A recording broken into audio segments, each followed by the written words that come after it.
Hello everyone. Before we start, make sure to like and subscribe to the channel, and leave a comment with where you're from and what time you're watching. That way, YouTube will keep showing you stories just like this one. Now, let's begin. The Saturday it happened. I was deep into reorganizing my home office in our split-level house in suburban Denver. It was late October, around 2018, and I'd been putting off this project for months while juggling my freelance graphic design work. The leaves outside had turned that brilliant amber color that only Colorado aspens can achieve, and I remember thinking how perfect the weather was. Crisp, but not cold. Sunny, but not blazing. I lived alone then, having moved into that house after my divorce 2 years earlier, and honestly, I loved the solitude.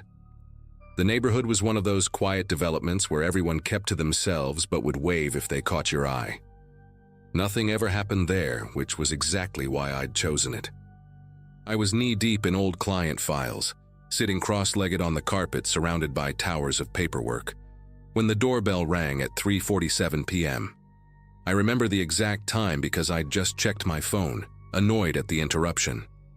Through the frosted glass panel beside my front door, I could make out the brown silhouette of what appeared to be a UPS uniform. The guy was holding one of those electronic signature devices and had a medium-sized box tucked under his other arm. Now, here's the thing. I order stuff online constantly, probably too much if I'm being honest, so a delivery didn't seem unusual. But something about the way he was standing made me pause with my hand on the doorknob. He was positioned at an odd angle, kind of turned away from the door like he was checking something behind him, and he kept shifting his weight from foot to foot in this nervous, jittery way that didn't match the usual confident stance of the regular delivery drivers. When I opened the door, the first thing that hit me was his smell. Not body odor, but this weird combination of cheap cologne and something medicinal, like rubbing alcohol or hand sanitizer. He was younger than most delivery drivers I'd seen, maybe mid-20s, with these pale gray eyes that didn't quite meet mine when he spoke. His uniform looked authentic enough at first glance, the brown shirt and shorts, the company logo on his chest. But the fabric seemed thinner than usual, and the logo had this slightly off color, like when you print something on your home printer, and the brown comes out more orange than it should. Package for... He glanced down at his device, which I noticed wasn't even turned on. Ms. Jennifer Lawson? That was me, but the way he said it like he was asking a question rather than confirming made my chest feel tight. Still, I nodded and reached for the box, expecting him to hand it over and leave. Instead, he pulled the box back slightly and said he needed to verify some information first because it was marked as high value. His voice had this weird flatness to it, like he was reciting lines he'd memorized but didn't quite understand. He asked if I could confirm the last 4 digits of my phone number, which seemed reasonable enough. Except legitimate delivery drivers never asked me that. They just scan, hand over, and go. But I rattled off the numbers anyway, and that's when things shifted. He smiled, but only with his mouth, not his eyes, and said there was a problem with the delivery address in their system, that it was showing up as incomplete. Could he step inside for just a moment to call his supervisor? He held up an old flip phone as if that explained everything, saying the reception was terrible outside, and he didn't want to get in trouble for a failed delivery. Every instinct in my body was screaming at me to say no, to close the door. But I heard myself saying sure just for a minute, and stepping aside to let him in. The second he crossed my threshold, his entire demeanor changed. His shoulders straightened. The nervous energy disappeared, and he casually kicked my front door shut with his heel, while pretending to dial on that flip phone. He wasn't even pressing real numbers. His thumb just moved randomly over the keypad while he scanned my living room like he was cataloging everything. The box he'd been carrying got tossed carelessly onto my couch, and I could hear it was empty from the hollow sound it made. "Nice place," he said, dropping the delivery driver act entirely, his voice now deeper and more controlled. "You live here alone?" That question hit me like ice water in my veins. I tried to keep my voice steady when I said my husband would be home any minute, but he just laughed. Not a cruel laugh, more like he found my lie genuinely amusing. "Jennifer," he said, using my name like we were old friends. "I've been watching this house for 3 weeks. I know you live alone. I know you work from home on Mondays, Wednesdays, and Fridays. I know you get real Chinese food from that place on Sheridan every Sunday night, not the chain stuff. And I know you haven't had a visitor in 10 days. My mind was racing, trying to process what was happening while simultaneously looking for ways out. The back door was through the kitchen, but he was positioned between me and both exits. My phone was in my office upstairs, useless. The panic must have shown on my face because he held up both hands in a mock peaceful gesture and said he wasn't there to hurt me. He just needed a place to lay low for a few hours.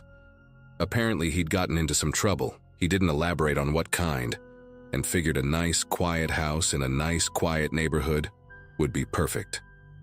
"We're going to be roommates for a little while," he announced, walking over to my kitchen and opening my refrigerator like he owned the place. He pulled out a bottle of orange juice, didn't bother with a glass, and drank straight from it. The casual violation of it, the way he just made himself at home, was somehow more terrifying than if he'd been actively threatening. He wiped his mouth with the back of his hand and told me to sit on the couch and act normal if anyone came to the door. "And Jennifer," he added, pulling something from his pocket that I couldn't quite see but didn't need to. "Let's not make this complicated." For the next 2 hours, we sat in my living room in the most surreal hostage situation imaginable. He made me turn on the TV and put on some nature documentary about penguins, keeping the volume at a normal level so everything would seem regular from outside. Every few minutes, he'd get up and peek through the blinds, careful not to disturb them too much. He told me his name was Kyle, probably a lie, and that by midnight everything would be fine and he'd leave. The weirdest part was how conversational he was, commenting on the documentary like we were friends hanging out. "Did you know penguins mate for life?" he said at one point, never taking his eyes off the screen. "That's commitment right there." I kept thinking about my neighbors, the Washingtons next door, how they were probably making dinner right now, completely unaware of what was happening 20 feet away. Around 5:30, he got hungry and made me cook something, standing right behind me in the kitchen while I made spaghetti with shaking fingers. He even complimented my sauce, said his mom never put enough garlic in hers. The breaking point came when my doorbell rang at 6:45. We both went rigid. Through the peephole, I could see my friend Nancy from book club holding a pie dish. I'd completely forgotten she was dropping off her banana cream pie for tomorrow's church bake sale. We'd arranged it weeks ago. Kyle pressed close behind me, and I could feel something hard pushing against my lower back. "Get rid of her," he whispered, his breath hot on my neck. "Be natural. Remember, I know where you work, where you shop, where you run in the mornings." My hand trembled as I opened the door just a crack, keeping the chain on. Nancy's face lit up when she saw me, and she launched into a story about how she'd used her grandmother's recipe this time, holding up the pie like a trophy. I managed to tell her I was feeling sick, might be the flu, and could she just leave it on the porch? But Nancy, sweet Nancy who never met a problem she couldn't solve with food and conversation, insisted on coming in just for a moment to put it in my refrigerator herself. She actually tried to push the door open wider, saying she'd make me some tea while she was at it. In that moment, something inside me just snapped. Maybe it was the absurdity of the situation, or maybe it was Nancy's kindness contrasting so sharply with the nightmare I was living, but I suddenly found my voice.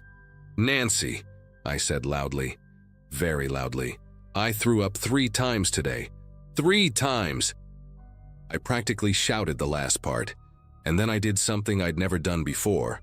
I made the most convincing retching sound I could muster, really selling it with grotesque gurgling noises.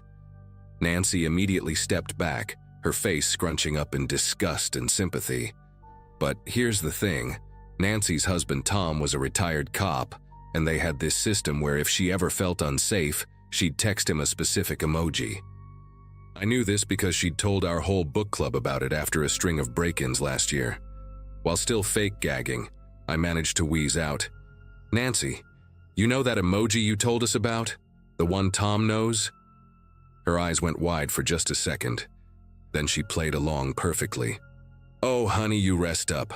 I'll just leave this right here," she said, setting the pie down carefully. As she walked back to her car, I saw her pulling out her phone, and I knew she got it.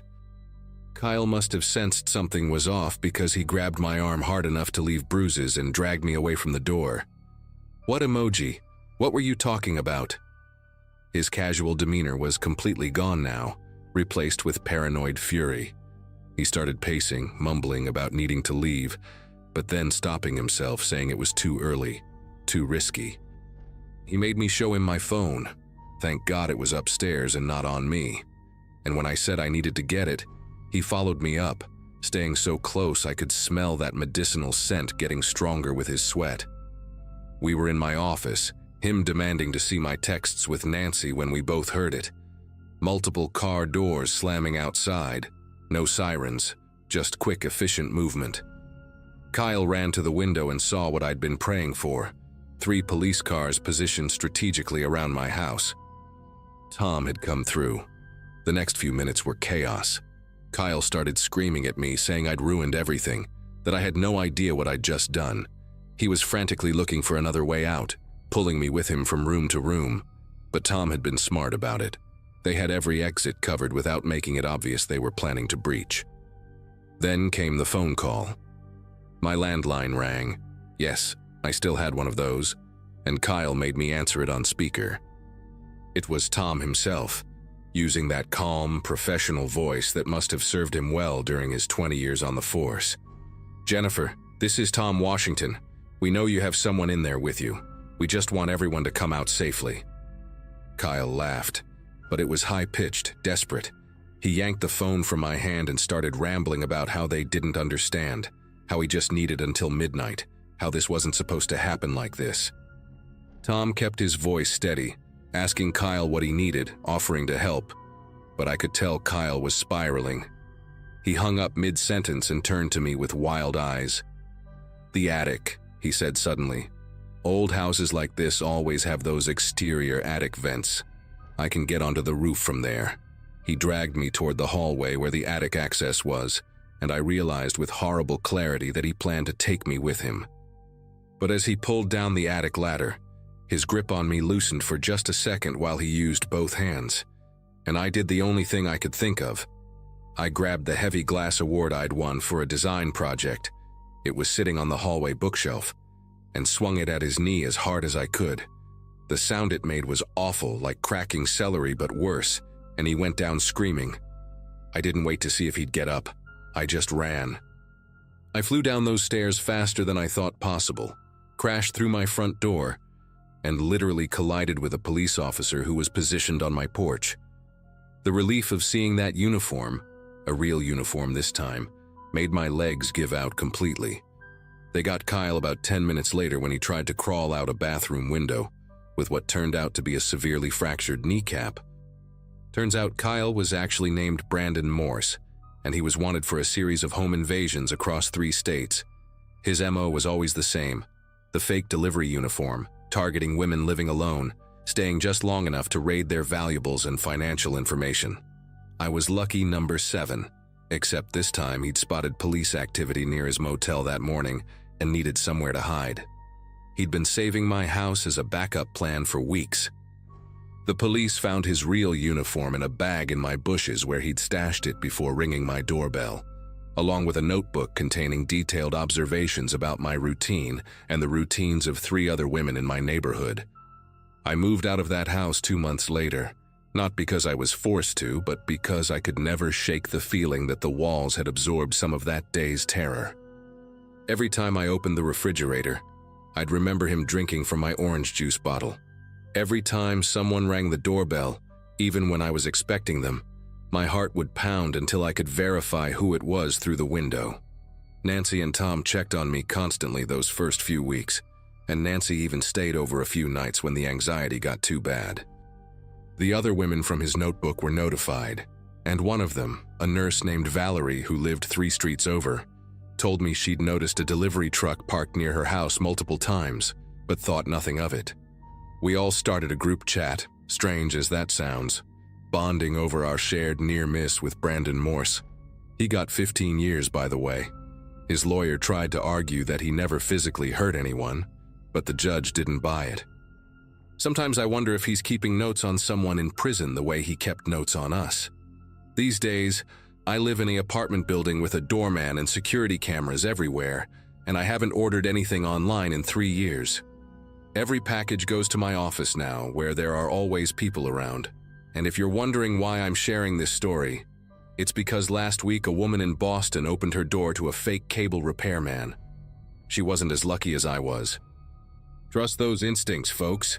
That uncomfortable feeling when something seems wrong? It's your brain trying to save your life.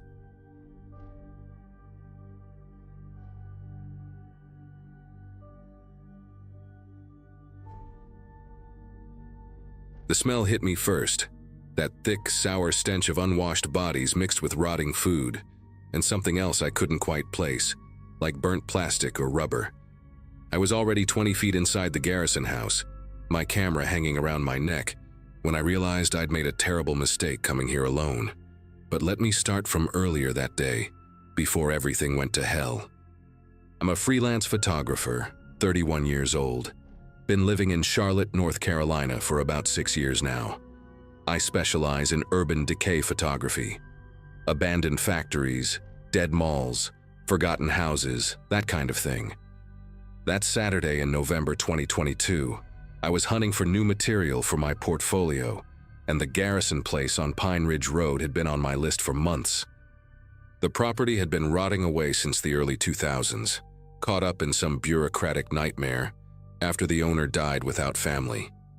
My friend Craig had been warning me about the place for weeks. He worked construction and his crew had done some surveying near the property line.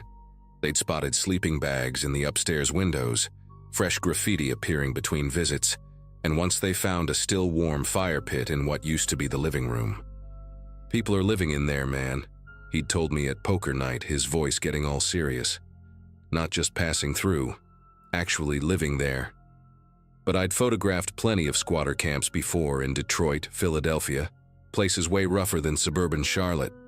In my experience, homeless folks just wanted to be left alone, especially during daylight hours when they were usually out trying to make some money or find food.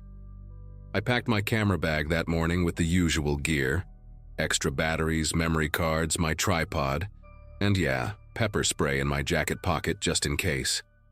The drive out to Pine Ridge Road took about 40 minutes from my apartment. It's one of those forgotten stretches on the north side of town where the city just kind of gives up and bleeds into rural nothing.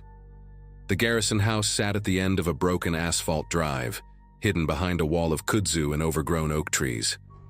From the road, you could barely see the peaked roof and one broken dormer window. I parked my car about a quarter-mile away at an old gas station that had been closed since the pandemic. Didn't want anyone passing by to spot my vehicle and call the cops. The walk to the house was eerily quiet, just the crunch of dead leaves under my boots, and the occasional crow calling from somewhere in the trees. The front door was exactly how Craig described it, hanging off one hinge with "Keep Out" spray painted in red across what was left of it. I should have paid attention to the details that were wrong from the start. The path through the tall grass leading to the back door was worn down, like someone used it regularly. There were cigarette butts near the front steps, fresh ones with the filters still white, not yellowed from rain and sun. And strangest of all, I noticed the extension cord snaking out from a broken basement window, disappearing into the grass toward the neighboring property about 200 yards away. But I was focused on the light. That perfect afternoon glow filtering through the broken windows would make for incredible shots. I pushed through the front door, careful not to let it slam, and stepped into what used to be a grand foyer. The smell I mentioned earlier didn't hit until I was well inside, after I'd already started setting up my first shot of the curved staircase with its missing balusters. That's when I heard the humming. Not a mechanical sound, but human. Someone humming a tune I didn't recognize, low and meandering, coming from somewhere deeper in the house. I stopped adjusting my camera and held my breath, trying to pinpoint where it was coming from. The kitchen, maybe, or the back hallway that led to what used to be servants' quarters, according to the old floor plans I'd found online. The humming stopped abruptly, like whoever it was had heard me too. I called out a friendly, "Hello, just here taking some photos, don't mean to bother anyone." My voice echoed off the water-stained walls and came back to me sounding thin and scared. No response. I waited maybe 30 seconds, convinced myself it was just somebody passing through who'd probably already slipped out the back, and went back to my camera. The living room was my next stop, a massive space with a collapsed section of ceiling that let in these amazing shafts of light. I was crouched down, framing a shot of an old armchair covered in black mold, when I noticed the sleeping setup in the corner. Not just a sleeping bag, but a whole camp. A stained mattress on wooden pallets to keep it off the damp floor, plastic storage bins lined up against the wall, clothes hanging from a makeshift line strung between two exposed beams. A camp stove sat on a piece of plywood with canned goods stacked beside it. Beans, soup, tuna, all organized by type.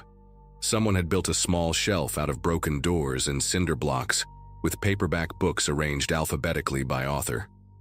This wasn't just squatting. Someone had made this their home, and from the look of things, they'd been here for months, maybe longer. I was backing away from the camp, trying to decide if I should just leave, when I saw the notebooks. There must have been 40 or 50 of them, those black and white composition notebooks you get at the dollar store, stacked in neat rows on a wooden crate. The top one was open, and even from 10 feet away I could see it was filled with writing. Tiny, cramped handwriting that covered every inch of the page, even the margins. But what made my chest tighten was what I saw next to the notebooks. A collection of Polaroid photos tacked to the wall in a grid pattern.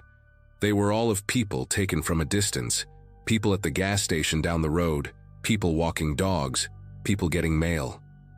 I stepped closer, and my breath caught. The bottom row was all photos taken through windows, people watching TV, eating dinner, sleeping. In one of them, I could make out the date written in ballpoint pen at the bottom. 3 days ago. The floorboards creaked above me. Not the settling kind of creak old houses make, but the deliberate sound of weight shifting from foot to foot. Someone was upstairs, directly overhead, and they were moving toward the staircase. I grabbed my camera bag, my heart hammering so hard I could hear it in my ears, and started backing toward the front door. But then I heard footsteps from the kitchen too. Quick, light steps like someone trying to move quietly but failing. There were at least 2 people in the house with me, and they'd positioned themselves to cut off both exits. The humming started again, louder this time, coming from upstairs. The same meandering tune, but now there were words mixed in, barely audible. Something about visitors and keeping and staying. I couldn't make out all of it, but I heard one phrase clearly as the footsteps reached the top of the stairs. Finally, someone came to stay. I did the only thing I could think of. I ran for the collapsed section of the living room ceiling. The hole was about 8 feet up, but debris had created a kind of ramp of broken plaster and splintered beams. I scrambled up, my camera bag swinging wildly, scraping my palms on exposed nails and rough wood. Behind me, I heard someone burst through the kitchen doorway, not running but walking with these measured, patient steps. "Where you going, photographer?" The voice was raspy, like someone who'd been smoking for decades. "We saw you taking pictures. We've been watching you for 20 minutes. Jerome upstairs, he says you got nice equipment, expensive stuff." I hauled myself through the hole just as footsteps thundered down the stairs. My jacket caught on something and tore, but I kept going, finding myself in what must have been a bedroom, now open to the sky where the roof had caved in. The room was worse than downstairs. Sleeping bags everywhere, at least 6 of them, arranged in a circle around a battery-powered lantern. The walls were covered in more photos, but these were different. They were all of the same house, taken from various angles and distances at different times of day. My stomach dropped when I recognized it. It was my apartment building, photographed from the coffee shop across the street, from the parking garage next door, from the bus stop out front. Mixed in with the photos were handwritten notes. Third floor, corner unit, lives alone, leaves at 9 a.m. Mondays and Wednesdays. No roommate.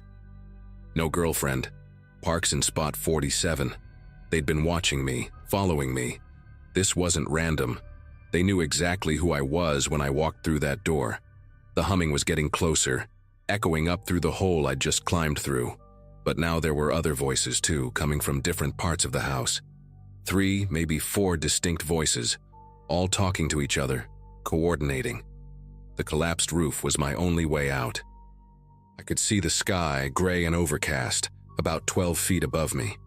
The edges of the hole were jagged with broken rafters and twisted metal, but there was a beam that looked solid enough to hold my weight. I threw my camera bag up first. It landed on the roof with a heavy thud, then started climbing. Behind me, someone's head appeared through the hole in the floor. It was a woman, maybe 40, with tangled gray hair and eyes that didn't blink enough. "Jerome," she called out, never taking her eyes off me. "He's going through the roof. Get the ladder from the shed." I pulled myself up faster, feeling the beam groan under my weight. My foot slipped, sending a shower of shingles sliding down, and for a moment I thought I was going to fall right back down into that room with her. But I managed to grab the edge of the roof and haul myself up, rolling away from the hole just as hands reached up trying to grab my ankle. I ran across that roof like my life depended on it, which it probably did. The whole structure was rotting. Every step sent pieces of it crumbling away, and I could hear it creaking and shifting beneath me. I made it to the edge and looked down. It was maybe a 15-foot drop to the ground, onto dead grass and probably broken glass and God knows what else. But I could hear them behind me. Multiple people now climbing up through that hole, and Jerome or whoever was coming around the side of the house with a ladder. I jumped, landed hard on my right ankle and felt something pop, but adrenaline kept me moving. I limped and ran through the overgrowth, branches tearing at my clothes until I reached my car. I've never driven so fast in my life. Didn't stop until I was at the police station downtown, where I filed a report with shaking hands while an officer looked at me like I was crazy. They sent a unit out to check the house that evening, but whoever those people were, they were gone. Cleaned out completely like they'd never been there at all. Even the extension cord was gone. The only thing they found was my camera bag, sitting in the middle of that upstairs room, with all the memory cards missing.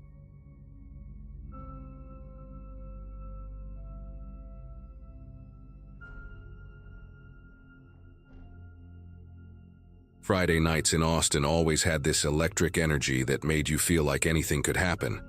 And on that particular evening in 2017, I learned exactly how dangerous that feeling could be. At 26, working as a graphic designer at a small marketing firm downtown, my life had fallen into a comfortable routine of deadlines, coffee runs, and weekend parties that bled into Monday morning regrets. I lived in a cramped apartment with 2 roommates who were never around, which meant I spent most weekends seeking out the company of others, bouncing between house parties and dive bars with a rotating cast of co-workers and college friends.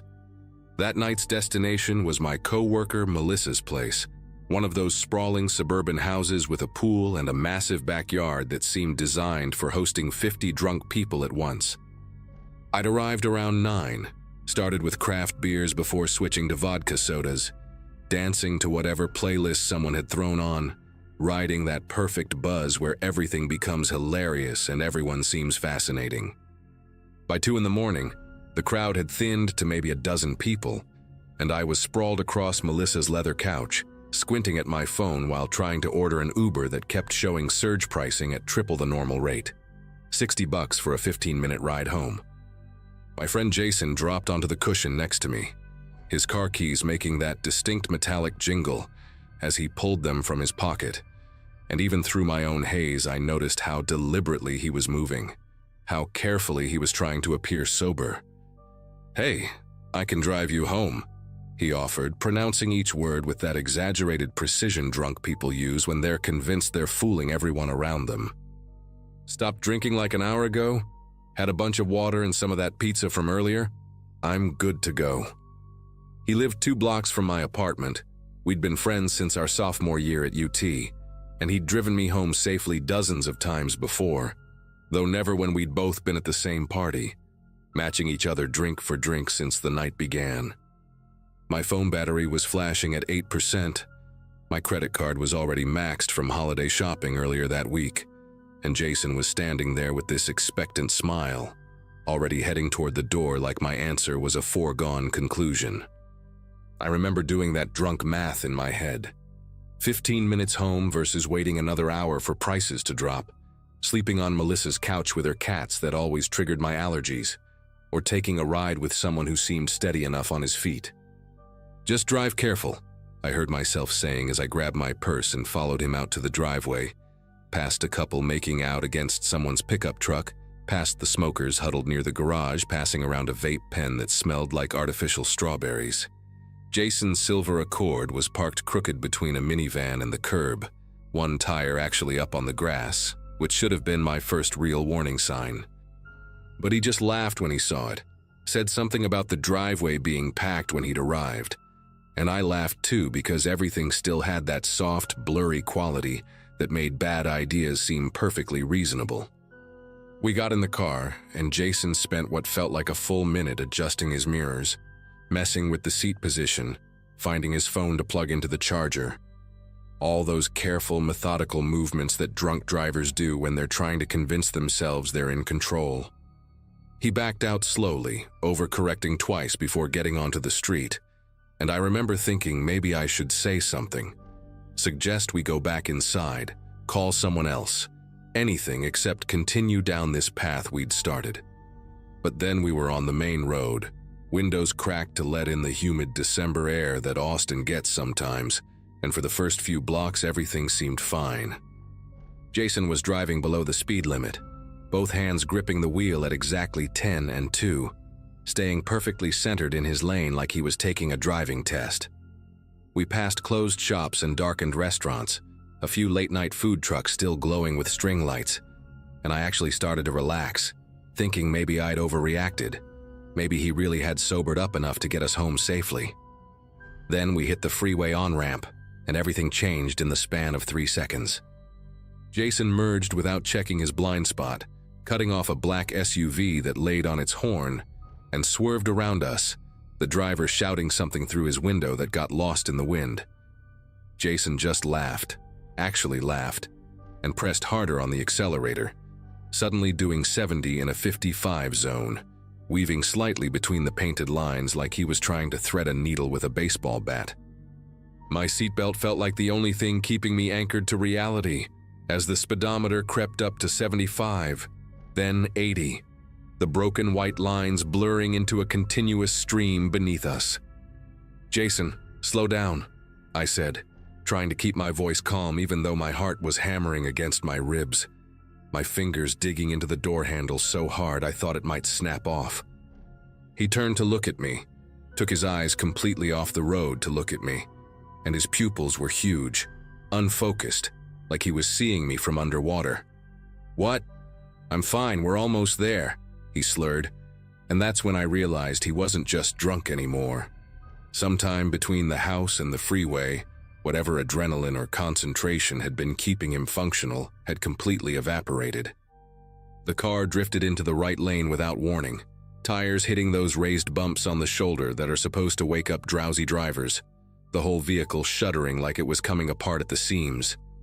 Jason jerked the wheel left, overcorrecting so hard we shot across 2 lanes, missing the back bumper of a semi-truck by what couldn't have been more than 6 inches.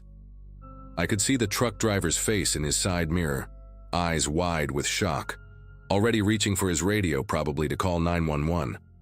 We were doing 85 now, Jason's foot seeming to have forgotten the brake pedal existed, and I watched the exit signs flash by. Riverside, Oldtorf, Woodward, knowing mine was coming up, but also knowing there was no way he could handle an exit ramp at this speed without wrapping us around a concrete barrier.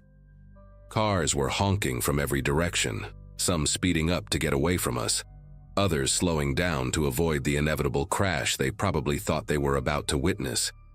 Jason was mumbling something about being fine, about people overreacting, his words slurring together into an incomprehensible mess while his head started doing that slow bobbing motion, that meant he was fighting to stay conscious. "Pull over," I screamed, abandoning any pretense of calm, my voice cracking with pure terror as we blew past my exit doing 90 miles per hour. "Jason, pull over now!" But he just grinned at me with this loose, sloppy expression, his eyelids drooping like they weighed 50 pounds each, and I knew with absolute certainty that we were going to die on this freeway. My whole body was rigid with fear, every muscle tensed for an impact that seemed inevitable, and I started doing this insane mental inventory of everything I'd never get to do. Never see my sister graduate from med school, never travel to Japan like I'd been planning, never apologize to my mom for our stupid fight about Thanksgiving plans. The speedometer hit 95 and the engine was screaming, the whole car vibrating like it might come apart, and then Jason's chin dropped to his chest for a full second, 1001, before his head snapped back up. In that moment of pure instinct and desperation, I grabbed the wheel from the passenger side, trying to keep us straight while Jason's hands went slack, the car immediately responding by veering toward the median where the concrete barrier waited to turn us into tomorrow's traffic fatality statistics. Somehow, and I still don't understand the physics of this, my yanking the wheel while screaming Jason's name directly into his ear jolted him back to semi-consciousness, just as we were about to sideswipe a Ford F-150 in the middle lane. He grabbed the wheel back from me, overcorrected again, and suddenly we were careening across 3 lanes of traffic toward an exit that appeared like a miracle on our right. Jason took it at 60 miles per hour, tires screaming against the asphalt, the back end of the Accord fishtailing as we flew down the ramp toward a red light at the bottom. "Brake, brake, brake!" I shouted, bracing myself against the dashboard, and Jason stood on the pedal so hard that we skidded sideways through the intersection, barely missing a stop sign before coming to a violent stop in the parking lot of a 24-hour Walgreens. The silence after the engine died was the loudest thing I'd ever heard, broken only by our ragged breathing and the distant sound of sirens that might have been for us, or might have been for someone else entirely. Jason was slumped over the steering wheel, passed out or close to it, and I sat there for maybe 30 seconds just trying to convince my body that we'd actually stopped moving, that we were actually still alive.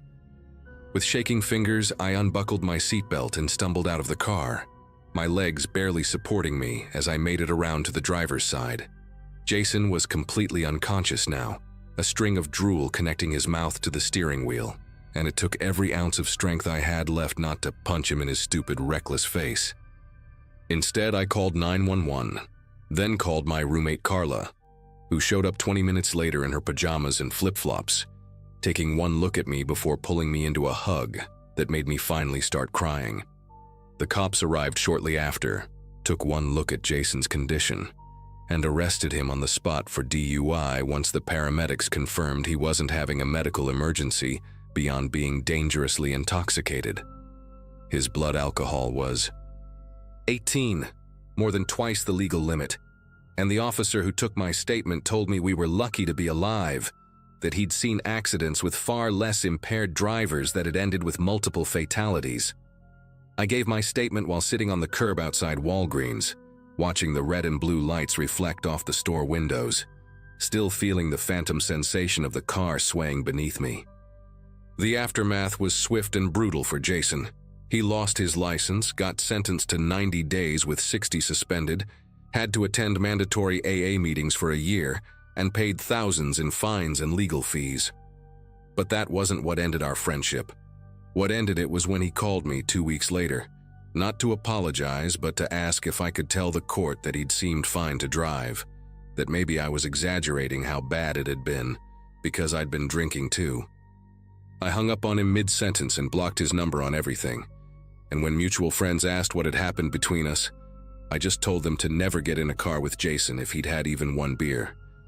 Some of them thought I was being dramatic until word got around about his arrest, about how he'd blown .18, about how we'd nearly killed ourselves and probably others on I-35 that night. The thing that still gets me, that makes me obsessively check my Uber driver's sobriety and offer to pay for anyone's ride home if they've been drinking, is how normal everything had seemed in those first few moments. How Jason had walked straight enough, talked clearly enough, seemed together enough that I'd trusted him with my life. I found out later from Melissa that 3 other people had left that party driving drunk that same night, and that one of them, a guy named Paul who worked in accounting, had gotten pulled over 2 miles from his house and arrested without incident. But there was another girl, someone's +1 whose name I never learned, who'd wrapped her car around a telephone pole on some back road trying to avoid the main streets where cops might be. She survived but broke 6 ribs and her left arm in 3 places, spent 2 months in physical therapy, learning to write again. When Melissa told me this over coffee a month after my ride with Jason, I couldn't stop thinking about how that could have been us, how we could have been the cautionary tale people whispered about at parties, the reason someone's mom got a phone call at 3 in the morning. I started having these vivid nightmares where I was back in that passenger seat, but this time Jason didn't wake up when his head dropped. This time my grabbing the wheel made things worse. This time the semi-truck didn't miss us. I'd wake up gasping, phantom seatbelt pressure across my chest, the taste of vodka and fear still coating my mouth. It's been years now, and I've never gotten in a car with someone who's been drinking since, not even someone who swears they've only had 1 beer with dinner, not even for a 5-minute drive to the corner store. People sometimes roll their eyes when I insist on being the designated driver, or when I physically take someone's keys at a party, hiding them until I know they have a safe ride arranged. They don't understand that I can still feel that car drifting across lanes, still see Jason's unfocused eyes when he turned to look at me on the freeway, still hear the scream of tires that almost became the last sound I ever heard. Every time I read about a drunk driving accident in the news, especially the ones involving young people who seemed fine when they left wherever they'd been drinking, I think about that Walgreens parking lot and how close I came to being a statistic. The saddest part is that Jason never really understood what he'd done. Last I heard through mutual friends, he'd gotten another DUI 2 years later, this time alone, this time ending with his car in a ditch off Highway 71. He was fine, physically anyway, but I wonder if he ever thinks about that night the way I do, if he ever wakes up grateful that we didn't kill anyone, including ourselves, or if in his mind it's still just bad luck and me overreacting to what could have been a simple ride home.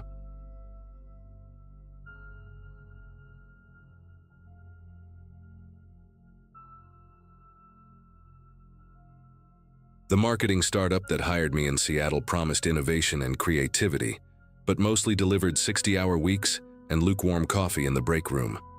Summer of 2015, fresh off a brutal breakup and desperate to leave Portland behind, I packed everything I owned into my beat-up Corolla and drove north to start over.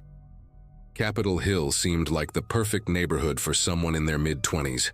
Trendy bars, vintage shops, coffee places on every corner, except experiencing any of it alone felt pathetic. My studio apartment cost more than my parents' mortgage back in Ohio, and for what? 400 square feet where I ate takeout straight from containers while watching Netflix on my laptop because I hadn't even bought a TV yet.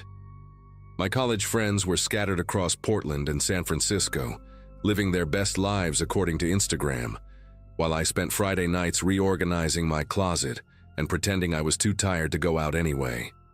Tinder wasn't part of the plan, but after 3 months of talking to nobody except baristas and my married with kids coworkers, desperation won. His profile popped up on a Wednesday night while I was eating cold pad thai and swiping half-heartedly through the usual parade of fish photos and gym mirror selfies. Ethan, 31, worked as a graphic designer somewhere near Pioneer Square, and every single photo actually showed his personality instead of his abs. The first one captured him at a pottery class in Fremont, completely focused on a lopsided bowl while clay splattered his vintage Sonic Youth t-shirt. The second showed him at a food bank, wearing this aggressively bright orange volunteer apron and making an exaggerated shocked face at a can of something, mid-conversation with an elderly woman who was cracking up.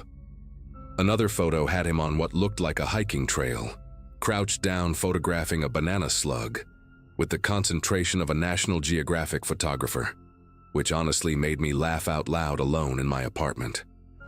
We matched instantly, and within 5 minutes he sent a message that wasn't "hey" or some creepy pickup line. He'd noticed the photo of me attempting to eat at Dick's Drive-In while seagulls dive-bombed my fries and wrote, "Strategic error going to Dick's without establishing a seagull defense perimeter. Amateur move. The secret is to sacrifice one full fry at least 10 feet away as a decoy." Stupid, but it made me smile for real, not the polite half-smile I'd perfected at work. We texted back and forth for hours that night, jokes flowing into actual conversation about adjusting to Seattle, favorite neighborhoods, the bizarre phenomenon of people here refusing to use umbrellas even in downpours. By midnight, my thumbs were sore from typing and my face hurt from grinning at my phone like an idiot. The next few days blurred together in a constant stream of messages. He'd send photos of terrible corporate art from his office building with elaborate backstories he invented for each piece. I'd counter with snippets of overheard startup jargon that sounded like alien language. Friday afternoon, he suggested we meet up that weekend. And this is where things took a turn I should have noticed. When I suggested coffee at Victrola or drinks at Cannon, he pushed back gently but persistently. His apartment was so much more comfortable, he said, and he'd been perfecting this Thai curry recipe he wanted to try out. Plus, his place had this amazing view of the Sound from the balcony, and parking was impossible in Capitol Hill on Saturdays anyway. Every excuse sounded reasonable in isolation, wrapped up in self-deprecating humor about being a homebody who'd rather cook than deal with crowds. My gut twisted a little. Every woman knows you don't go to a stranger's apartment on the first date, but loneliness makes you stupid, and his messages had been so normal, so consistently funny and respectful. He sent me his LinkedIn, his Instagram, even a photo of his driver's license for safety without me asking. His address was in Ballard, a nice neighborhood full of young professionals and families. When I mentioned I was nervous about meeting at his place, he responded with this long, thoughtful message about completely understanding how awful online dating was for women, and if I wanted to bring a friend or meet somewhere public first, he'd totally get it. The reverse psychology worked perfectly. By making me feel like I was being paranoid, I convinced myself that going to his apartment would prove I was adventurous and trusting, not some uptight person who assumed every guy was a serial killer. Saturday evening, I stood outside his building for a full 5 minutes, thumb hovering over my friend's number in case I needed to send her the address. The apartment complex looked expensive and legitimate. One of those new constructions with a yoga studio on the ground floor and a doorman who nodded at me when I walked in. The elevator was modern, clean, played jazz softly as it climbed to the 7th floor. His apartment door had a normal welcome mat, a normal doorbell, normal everything. When he answered, he looked exactly like his photos, maybe even better. Worn jeans, a Columbia University sweater, barefoot like he'd been padding around cooking all afternoon. The smell of coconut milk and lemongrass drifted out, and I could hear music playing, something indie and mellow. "You actually came," he said with this relieved smile that seemed so genuine. "I was sure you'd bail once you realized I was seriously suggesting a stranger's apartment for a first date." The apartment itself was pristine, almost suspiciously perfect. Exposed brick walls, minimalist furniture that probably cost more than my car. A kitchen island where ingredients were laid out like a cooking show set. He poured me wine immediately, this expensive-looking red that he said came from some vineyard in Walla Walla. His company had visited on a retreat. I sipped it slowly while he chopped vegetables with practiced precision, telling stories about his worst cooking disasters, asking about my favorite restaurants in Portland. Everything felt choreographed but not quite wrong enough to leave. The apartment door had closed behind me with this soft mechanical click that I barely registered at first, too focused on appearing relaxed and dateable. We moved to the balcony with our wine glasses, and the view really was spectacular. Ferry boats crossing the Sound, mountains in the distance, the whole Seattle postcard fantasy spread out below us. That's when I noticed the bedroom door was cracked open just enough to see inside, and there was someone sitting on the edge of the bed. A woman, completely still, facing away from us toward the wall. My whole body went rigid, wine sloshing dangerously close to the rim of my glass. Ethan followed my stare and laughed, this easy, casual sound that didn't match the ice forming in my chest. "Oh, that's Alyssa," he said, like having a silent woman in your bedroom during a date was totally normal. "She's just decompressing. First dates make her anxious too." The woman, Alyssa, didn't move, didn't acknowledge her name, just sat there in what looked like a sundress, her long dark hair hanging down her back like a curtain. My brain scrambled for rational explanations. Roommate, sister, maybe an ex who was still picking up her things. But every instinct screamed that something was deeply, fundamentally wrong with this picture. "Is she okay?" The words came out strangled, my throat suddenly desert dry despite the wine. Ethan waved his hand dismissively, steering me back toward the kitchen with a gentle pressure on my elbow that felt more like hurting than guiding. "She gets like this sometimes. Some people need time to adjust to new situations." He said it so matter-of-factly, like he was describing a quirky personality trait instead of a woman sitting motionless in his bedroom during our date. When I tried to look back toward the bedroom, he positioned himself between me and the hallway, still smiling, still chatting about the curry that needed stirring. My phone was in my purse by the door, might as well have been in another country. The apartment suddenly felt smaller, the walls closer. That beautiful view now showing how high up we were, how far from the street, how many floors between me and the exit. "Actually, I just remembered I have this work thing," I started, the lie transparent and shaky. But Ethan just tilted his head with this patient expression, like a teacher waiting for a student to finish a particularly weak excuse. "The door's locked," he said simply, pulling 2 bowls from a cabinet. "Electronic lock, remember? Building management started this new system last month, supposedly for security, but honestly it's just annoying. Needs my thumbprint to open from the inside after 8 p.m. Ridiculous, right?" He demonstrated by pressing his thumb against a small black pad near the door handle. Nothing happened. He tried again, frowning. Must be glitching. It does that sometimes. Usually resets in an hour or 2. The casualness of his voice didn't match the calculating look in his eyes as he watched me process this information. Behind him, I could see the bedroom door had opened wider, and Alyssa had turned her head just enough that I could see her profile. Pale, hollow-eyed, her lips moving soundlessly like she was trying to tell me something. The next 20 minutes stretched like pulled taffy while I pretended everything was normal, eating curry that tasted like paste, laughing at jokes that weren't funny, calculating distances to windows, to the knife block, to anything that might help. Ethan kept refilling my wine glass despite my protests, his stories getting stranger, how he'd helped other girls find their confidence, how his apartment was a safe space for growth, how Alyssa had been resistant at first too. The words slithered around the real meaning, never quite confessing but painting a picture that made bile rise in my throat. When he went to the bathroom, I lunged for the door, yanking at the handle, pounding my thumb against the sensor pad, even trying to pry at the edges with my fingernails. Alyssa appeared in the hallway, moving with the careful steps of someone who'd learned not to make sudden movements. 3 days, she whispered, her voice raspy from disuse. "I've been here 3 days. There's another girl in the spare room. She's been here longer. He keeps us until he finds someone new." Her eyes darted toward the bathroom door. "The fire escape in his bedroom. The lock doesn't work on that window." Ethan emerged from the bathroom just as Alyssa melted back into the bedroom, and his face shifted when he saw me by the door, something cold sliding behind his features. "Going somewhere?" The pretense dropped completely now, his voice flat and businesslike. But I'd already made my decision. "Just wanted to see the view from your bedroom," I said, forcing what I hoped looked like flirtation instead of terror. Alyssa said it's even better than the balcony. He studied me for a long moment, then smiled. Not the charming Tinder smile, but something hungry and satisfied. "Sure, let me show you."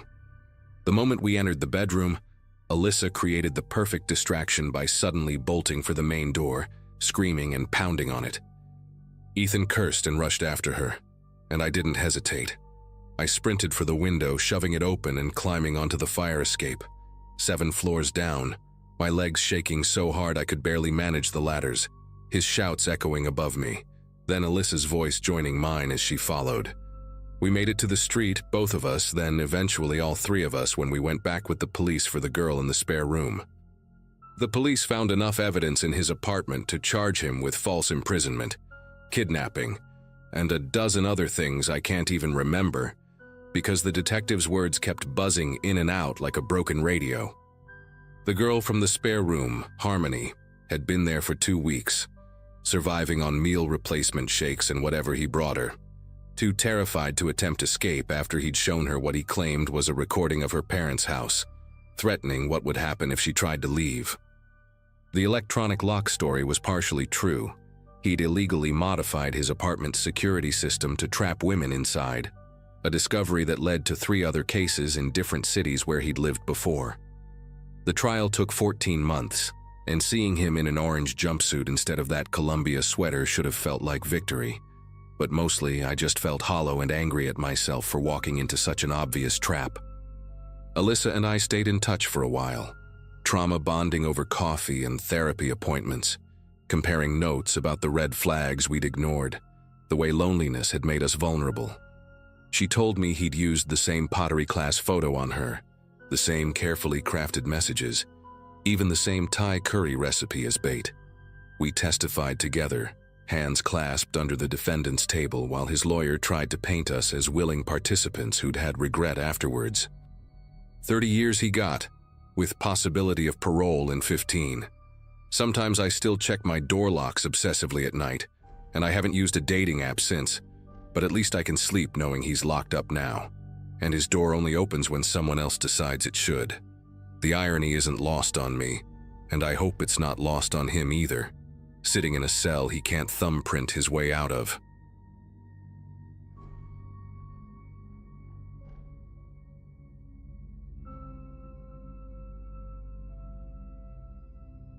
Saturday afternoon in March, and I was scrolling through Craigslist for the 100th time that week, desperate to find a decent camera I could actually afford. 23 years old, warehouse job barely covering rent on my studio apartment in Milwaukee. I needed something to get my photography side hustle off the ground.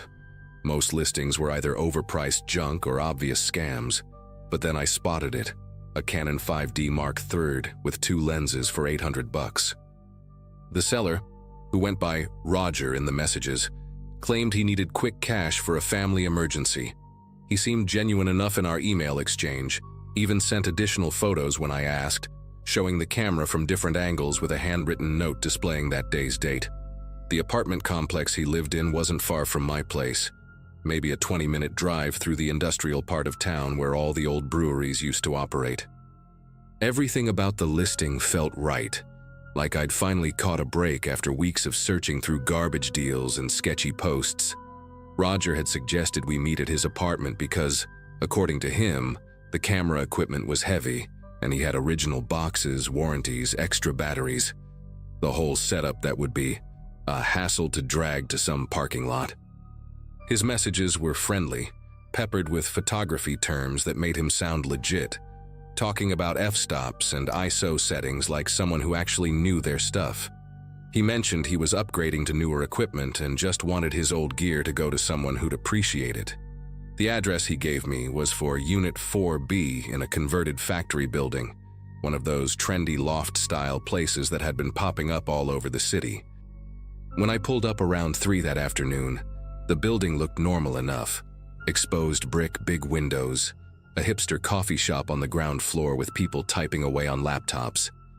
I texted Roger from the lobby and he buzzed me in immediately, his voice crackling through the intercom with what sounded like genuine excitement about finally making the sale. The elevator was one of those old freight models with the manual gate you had to pull across, and it groaned its way up to the 4th floor like it was fighting against every inch. When the doors opened, I found myself in a narrow hallway with exposed pipes running along the ceiling. That industrial chic look that probably jacked up the rent by $500 a month. Unit 4B was at the end of the hall, and I could hear music playing faintly from inside. Some kind of jazz, maybe Miles Davis. Roger answered after the first knock, and he looked exactly like I'd pictured from our emails. Mid-40s, salt and pepper beard, wearing a flannel shirt and jeans, the kind of guy you'd see at any camera store talking about the good old days of film. He had this eager, almost nervous energy as he shook my hand, his grip just a bit too firm, held just a second too long. Come in, he said, stepping aside to let me through. I've got everything set up in the living room for you to check out. His apartment was huge, way bigger than I expected, with floor-to-ceiling windows overlooking the city and expensive-looking furniture that seemed barely used. But what caught my attention immediately were the locks on the door. Not just a deadbolt, but 2 additional sliding bolts, one near the top and another at the bottom, plus a chain. Roger must have noticed me looking because he laughed, this quick, sharp sound that didn't quite reach his eyes. Previous tenant was paranoid, he explained, already moving toward the living room. Never got around to removing all that hardware. The camera equipment was spread out on a glass coffee table, everything pristine and organized like a store display. As I walked over to examine it, I heard him doing something behind me with the door, not just closing it, but the distinct sound of metal sliding against metal. Multiple times. When I turned to look, he was already walking back toward me, rubbing his hands together like he was cold, even though the apartment was uncomfortably warm. I picked up the camera body, going through the motions of checking it even though my mind was starting to race with questions. Why would someone with an apartment like this need quick cash? Why all those locks? Roger stood way too close while I inspected the equipment, close enough that I could smell his breath, coffee and something medicinal, like cough syrup. He kept talking, but not about the camera anymore. He was asking where I lived, if I'd told anyone where I was going, whether I had roommates waiting for me. Just making conversation, he said when I didn't answer right away, but his eyes kept darting to my pockets, probably checking for the cash I'd mentioned having. I tried to focus on the camera, clicking through the menu settings, but my fingers felt clumsy and slow. The room seemed to tilt slightly, and I realized the jazz music had stopped at some point, leaving just the sound of Roger breathing behind me and the hum of a refrigerator from somewhere deeper in the apartment. Actually, I said, setting the camera down carefully, I need to hit an ATM first. I only brought $600. It was a lie. I had the full $800 in my wallet. But something about the way he'd locked that door made me want to test his reaction.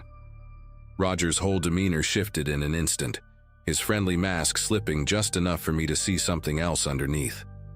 You said you had the money, he said, his voice flat and controlled. In your emails, you specifically said you had the cash ready. He moved between me and the door, not obviously blocking it, but positioning himself in a way that made the message clear.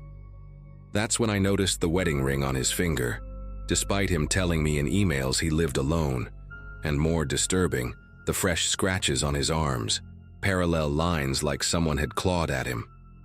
The coffee table with the camera equipment was between us now, but the apartment suddenly felt impossibly small, like the walls were pressing in. Let me show you something, Roger said, and his hand went to his back pocket. For a terrifying second, I thought he was reaching for a weapon, but instead he pulled out a phone. Not his phone, but an iPhone with a pink glittery case, definitely belonging to someone younger, probably female. He swiped through it with disturbing familiarity, then held up the screen toward me. It was open to a text conversation, and I could see my own messages to Roger about the camera, except the contact name at the top said, Ashley. My brain struggled to process what I was seeing while Roger smiled, genuinely smiled for the first time since I'd arrived.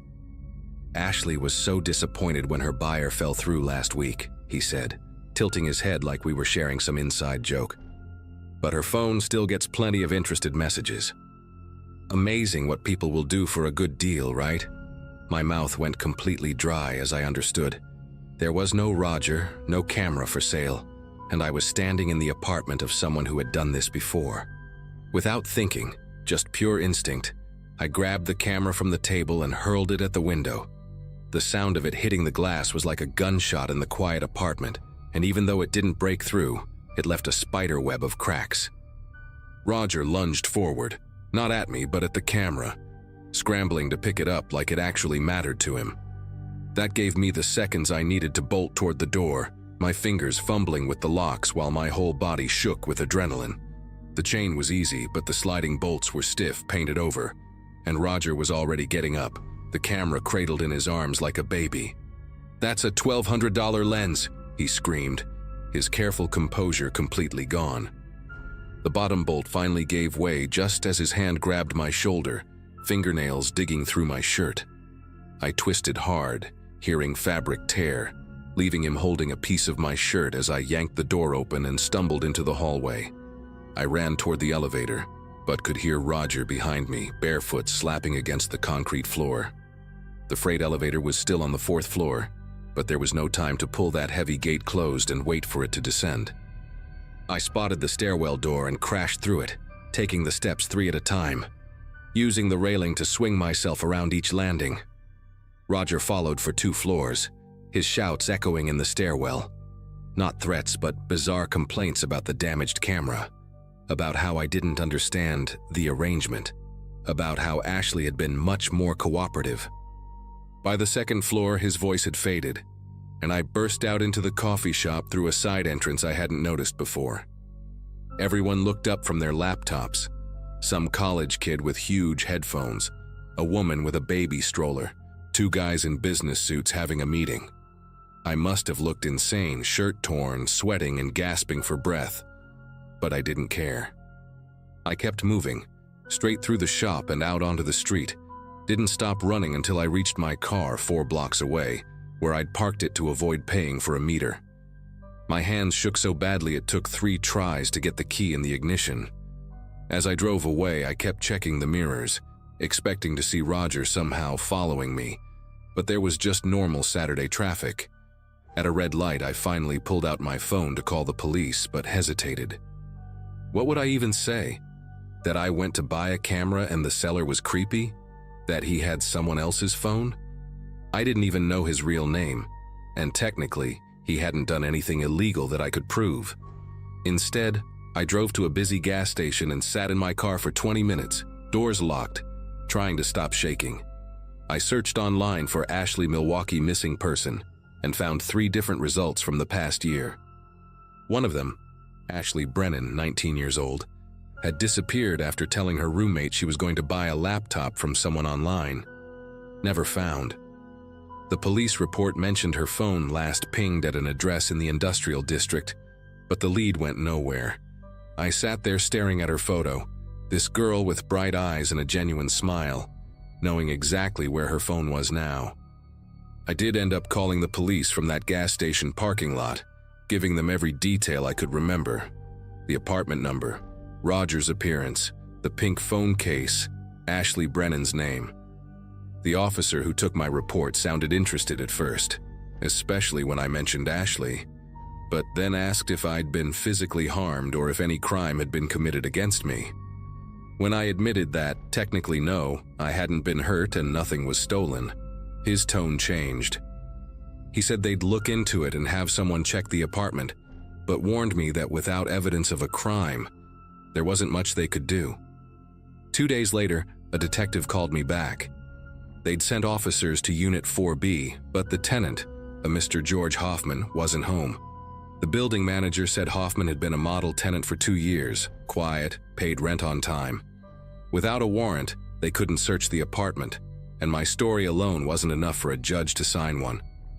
The detective suggested I be more careful about meeting strangers from the internet, and that was that. For weeks afterward, I checked Craigslist obsessively, looking for new camera listings that seemed too good to be true. I found 4 that matched Roger's style. Same kind of friendly tone, similar excuses about needing quick cash, all suggesting to meet at their place. I reported each one, sent screenshots to that detective, even made a dummy email account and responded to one just to confirm the writing style was the same. Nothing ever came of it. Ashley Brennan is still listed as missing. I know Roger or George or whatever his real name is probably still lives in that apartment, with its multiple locks and someone else's phone, maybe several phones by now. Sometimes I dream about that moment when he showed me Ashley's phone, the casual way he swiped through it, and I wake up drenched in sweat thinking about what would have happened if that camera hadn't been so important to him, if he'd chosen to grab me instead of it. I don't buy anything online anymore. I know that's not rational, but every time I even think about it, I remember the sound of those locks sliding closed behind me and Roger's breath on my neck while I held that camera, trapped in a stranger's apartment with no easy way out.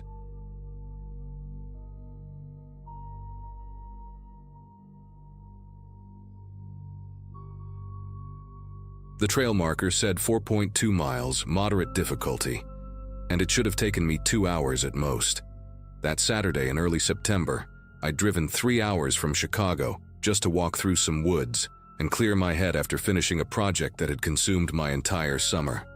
My shoulders ached from hunching over design boards. My apartment smelled like stale coffee and desperation, and I desperately needed to remember what trees and dirt and actual air felt like. A colleague had raved about this particular trail system during one of our rare lunch breaks, said the overlook at the end made the whole drive worth it, especially if you caught it right before sunset when the light hit the valley just right. I'd thrown some basics in my car that morning: water, protein bars, my ancient but reliable hiking boots, and headed out after lunch, aiming to start the hike around 4:30 to avoid the afternoon heat. When I pulled into the gravel parking area at the trailhead, only 2 other cars sat there, both dusty and clearly abandoned since dawn, based on the collection of leaves stuck under their wipers. The information board had the usual warnings about wildlife, staying hydrated, not leaving the marked path, standard Park Service paranoia. But underneath all the official signage, someone had duct-taped a piece of notebook paper with shaky handwriting. Buddy system recommended after 5 p.m. The tape was weathered and peeling at the corners, like it had been there for months. I checked my phone, 4:35 p.m., plenty of daylight left in early September. The sun wouldn't even start setting until after 7, and the loop was supposed to be clearly marked the whole way. I grabbed my small backpack, locked my car, and started toward the trailhead, actually excited to move my body after 2 months of barely leaving my desk. The first mile was exactly what I'd hoped for. Packed dirt path winding through tall oaks and maples, birds chattering overhead, that perfect temperature where you're warm in the sun but cool in the shade. I passed a couple coming down, probably in their 60s, matching hiking poles and those zip-off pants that outdoorsy people always seem to wear. They nodded and smiled, the woman saying something about the view being spectacular today. About 20 minutes in, I caught up with a guy photographing mushrooms growing on a fallen log. Expensive camera with a macro lens, completely absorbed in his work. He barely glanced up when I passed. These little interactions made me feel secure, normal, like this was just another popular day hike that hundreds of people probably did every weekend. The trail curved gradually upward, not steep enough to be challenging, but enough to get my heart rate up and make me feel like I was actually exercising. Around the 1.5 mile mark, the trail split. A wooden arrow pointed left for Ridge Loop Continue and right for Valley Shortcut, 1 mile to parking. I stayed left, following the loop as planned, and noticed how the forest seemed to thicken here, the trees growing closer together, their branches creating a canopy that blocked out more light than before. The path narrowed too, from a comfortable 2-person width to barely enough room for one. The birds had gone quiet, which I told myself was normal for late afternoon. They were probably settling in for the evening. But the silence was different from peaceful. It was heavy, like the forest was holding its breath. I could hear my own footsteps crunching on twigs and dried leaves, my breathing getting slightly labored from the incline. And underneath it all, this weird sensation that made me turn around for the first time. The path behind me was empty, just shadows and trees, but I couldn't shake this feeling that the forest was watching me, not in a mystical way, just aware. That's when I heard it, A soft crack about 30 feet behind me, like someone had stepped on a branch.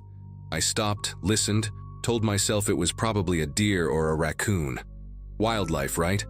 These woods were full of animals, but animals don't usually follow the trail.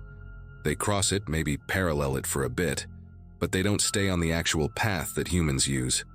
I started walking again, faster now, and tried to focus on the rhythm of my steps. But there it was again. Another crack, another footfall, matching my pace but slightly delayed, like an echo that came a beat too late. When I sped up, the sound sped up. When I slowed down, it slowed down. My rational brain kept insisting it was just my imagination, maybe an acoustic trick of the narrow trail, bouncing my own footsteps back at me. But my body knew better.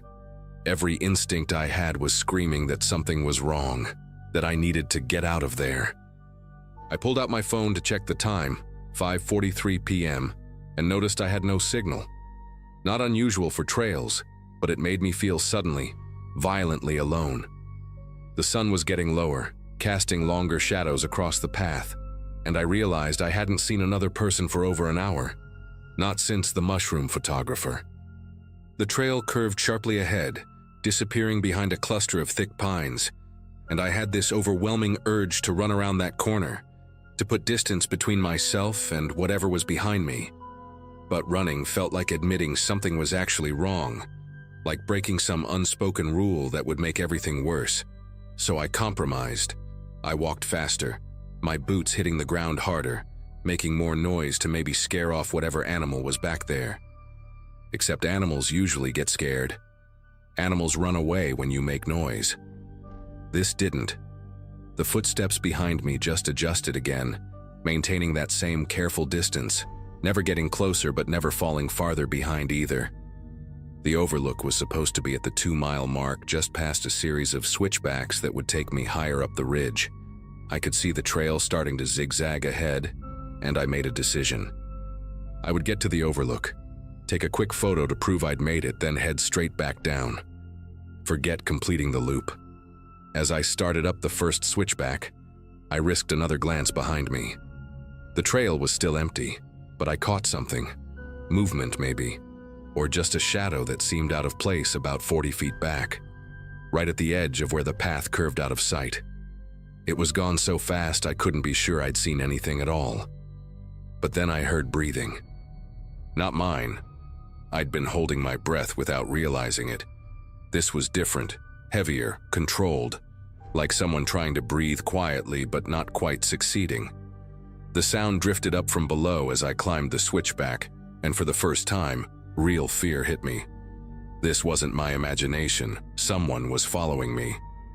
I abandoned any pretense of casual hiking and started moving with purpose, taking the switchbacks as fast as I could without actually running. My thighs burned from the steep incline, and sweat dripped down my back despite the cooling air. Each time I turned a corner, I'd look back, and each time the trail would be empty. But the sounds never stopped. Footsteps when I walked, silence when I paused, breathing that seemed to get closer even though I never saw anyone.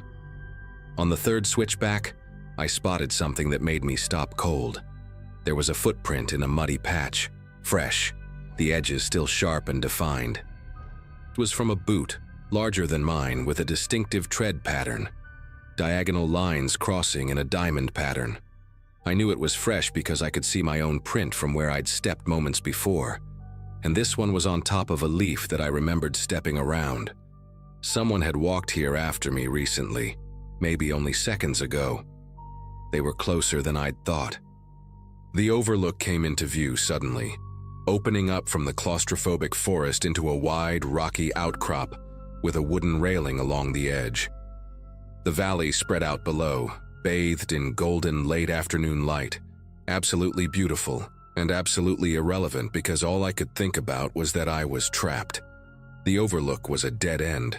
The only way out was back the way I'd come. I walked to the railing, pretending to admire the view, while my mind raced through options.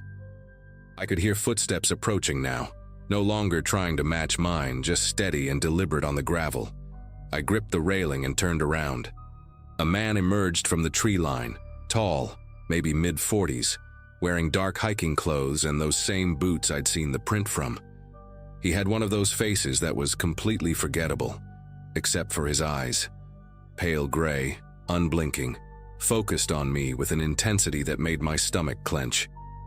He didn't say anything, just walked to the opposite end of the overlook and stood there, hands in his pockets, looking out at the view like any normal hiker would. But nothing about this was normal. The way he positioned himself between me and the trail back. The way he kept glancing at me from the corner of his eye while pretending to look at the scenery. The small smile playing at the corner of his mouth, like he was enjoying some private joke. I pulled out my phone, made a show of taking photos of the valley, then pretended to check messages even though I still had no signal. My mind was calculating distances. He was about 15 feet away, the trail entrance another 10 feet beyond him. If I ran, would I make it past him? And even if I did, then what? It was at least 2 miles back to my car through darkening woods with him right behind me.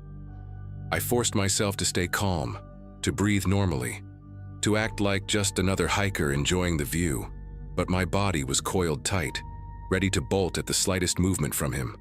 The sun was dropping lower, painting everything in shades of orange and red, and I knew that once it set, once darkness fell, whatever thin protection the daylight offered would be gone. Then he spoke, and his voice was worse than the silence. Soft, conversational, like we were old friends meeting by chance. "Beautiful evening for a hike," he said, still looking out at the valley. "Though most people don't come up here alone this late. Smart people, anyway." He turned to face me fully then, and I saw something tucked into his belt, partially hidden by his jacket. Not a gun, but a knife in a leather sheath, the handle worn smooth from use.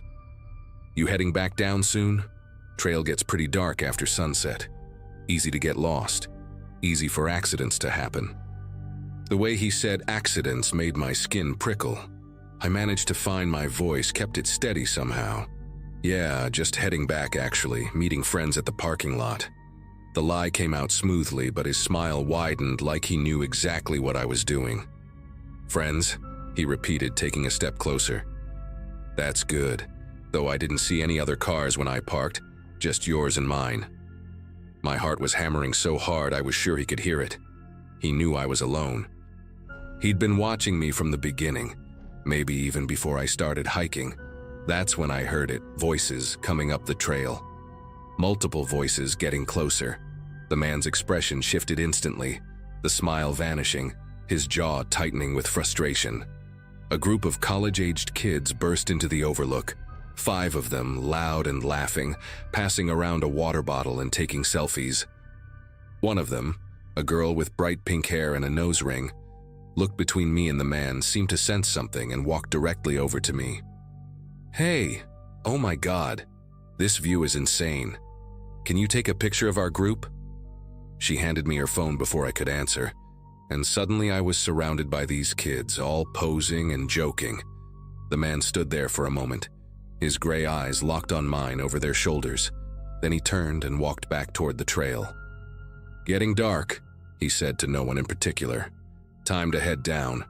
As he passed the group, I saw him glance back one more time, and the look he gave me was a promise that this wasn't over. The pink-haired girl waited until he was out of sight, then turned to me. "That guy was giving off serious creep vibes. You okay? Were you here with him?" I shook my head, and my voice came out shaky. "No, He followed me up here." Her eyes widened, and she immediately linked her arm through mine. "You're walking down with us, no arguments." The hike down was surreal. These kids, they were from a local college out celebrating someone's birthday, formed a protective circle around me without making it obvious. They were loud, taking flash photos that lit up the darkening trail, making enough noise to scare off any wildlife within a mile radius.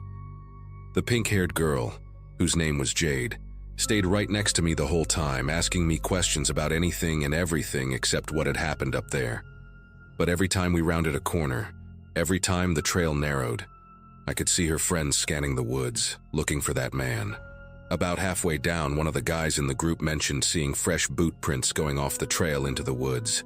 that same diamond pattern I'd noticed earlier. "Weird for someone to go bushwhacking when it's getting dark," he said, and they all moved a little closer to me. We reached the parking lot just as the last bit of sunlight disappeared behind the trees.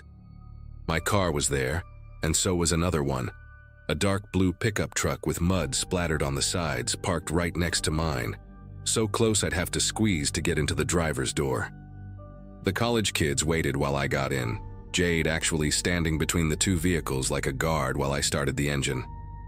As I pulled out, my headlights swept across the tree line, and I saw him, standing just inside the woods, maybe 20 feet from the parking lot, perfectly still, watching.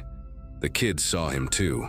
I heard one of them shout something, but I was already driving, my tires spinning on the gravel as I accelerated toward the main road. I didn't stop shaking until I was back on the highway, surrounded by other cars and streetlights and civilization. I called the Park Service the next morning to report what happened, but the ranger I spoke to sounded unsurprised, tired even. They'd had complaints before, he said.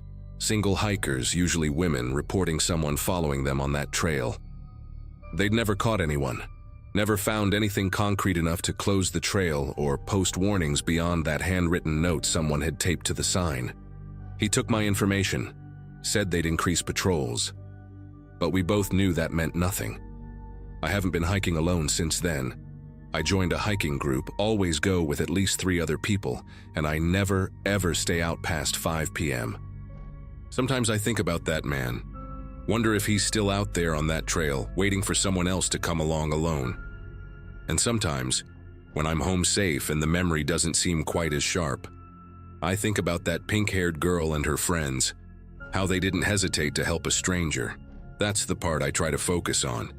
Not the gray eyes or the knife or the promise in his final look, but the fact that when I needed them, those kids were there.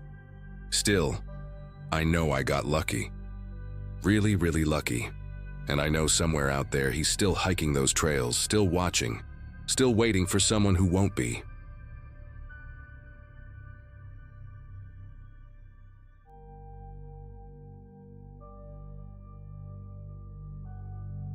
I'd been living in a small Midwestern town back then, working odd jobs during the week and spending weekends at the only decent bar we had.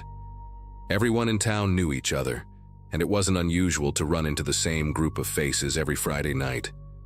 That evening, I'd gone out with a couple of friends from work, nothing out of the ordinary. We drank, we laughed, we sang along to the jukebox until my throat was raw. By the time the place closed, I knew I'd had too much, but pride and stubbornness have a way of convincing you that you're fine when you're anything but. My buddies told me to crash at their place, but I brushed it off. The thought of my own bed pulled me harder than reason. The streets were quiet as I made my way to my car, the kind of silence that makes every step sound exaggerated. My keys jingled in my pocket, and in hindsight, that noise felt louder than it should have. Sliding into the driver's seat, the smell of stale cigarettes and spilled beer from past nights hit me, mixing with the faint scent of gasoline that always lingered in that old sedan. I remember fumbling with the ignition, taking a second longer than usual to get the engine started. The dashboard lights glowed dull orange, and for a moment, I sat there staring at them, like they were daring me to make the worst decision of my life. The first stretch of road wasn't too bad. Street lamps lit the main drag through town, and I felt a false sense of control gripping the wheel with one hand and resting the other on the window frame. But once I turned onto the back road that cut through the woods, everything changed. The darkness swallowed the car, and the only light came from my high beams catching the trees on either side. The road there had always been tricky. Sharp bends, sudden dips, patches of uneven asphalt that rattled your teeth if you hit them too fast. My head was buzzing, my eyes struggling to focus, but I kept pressing forward, convinced I could handle it. I don't remember the exact moment I lost control, but I recall the sound. Tires skidding across gravel, a gut punch screech that echoed in the night. The steering wheel jerked violently, and suddenly the world spun in every direction. Branches smacked against the windshield, the seatbelt cutting into my chest as the car careened off the pavement. Metal groaned, glass shattered, and then everything went still. The kind of stillness that makes you wonder if you're even alive. I sat there breathing hard, the smell of burnt rubber and leaking coolant filling the air inside that crumpled shell, and all I could hear was the faint ticking of the engine cooling down. When I finally managed to unclasp the seatbelt and push the door open, the cold night air rushed in, carrying the damp scent of soil and pine needles. My legs wobbled as I stepped out, crunching over broken glass scattered like ice across the ground. The headlights were still on, angled awkwardly into a ditch, throwing a pale beam across the trees. That light revealed just how mangled the front of the car had become. Hood bent upwards, one tire completely blown, smoke curling from under the crumpled metal. My heart pounded, and though I stood outside, the sound of the crash kept replaying inside my head, like a sick loop I couldn't stop. Then I noticed the other car. Not even 30 feet ahead on the opposite side of the road, a compact sedan sat sideways, its driver's side caved in as if a giant fist had slammed it. My stomach clenched when I realized I hadn't just gone off the road alone. Someone else had been dragged into my stupidity. The other car's hazard lights blinked weakly, flashing red against the dark forest backdrop. That flicker was hypnotic, steady, unforgiving. I stumbled toward it, dread weighing down each step until I reached the shattered window. Inside was a young woman, maybe mid-20s, her long hair tangled, a streak of blood across her temple. She was breathing, shallow but steady. Relief hit me for a split second before the guilt came crashing back even harder. I tried talking to her, my voice hoarse, words tumbling out in panicked bursts. Her eyes fluttered but didn't open fully. I kept repeating that help was coming, though I hadn't even called yet. My hands were useless, trembling as I fumbled for my phone. The screen lit up, slick with sweat, and I dialed 911. Explaining what happened felt like choking on glass. The dispatcher's calm, professional tone only made my own words sound clumsy and weak. Accident, 2 vehicles, she's hurt, hurry. They told me to stay with her, to keep her talking if I could, and to not let her fall unconscious. I crouched by the window, trying to steady my breathing, trying to be the anchor she needed when all I felt like was a wreck myself. The wait for the sirens stretched into an eternity, every snap of a twig in the woods, every hum of the engine cooling down, every weak blink of her hazard lights etched itself into my brain. I remember kneeling there, gravel biting into my knees, whispering anything I could think of just to fill the silence.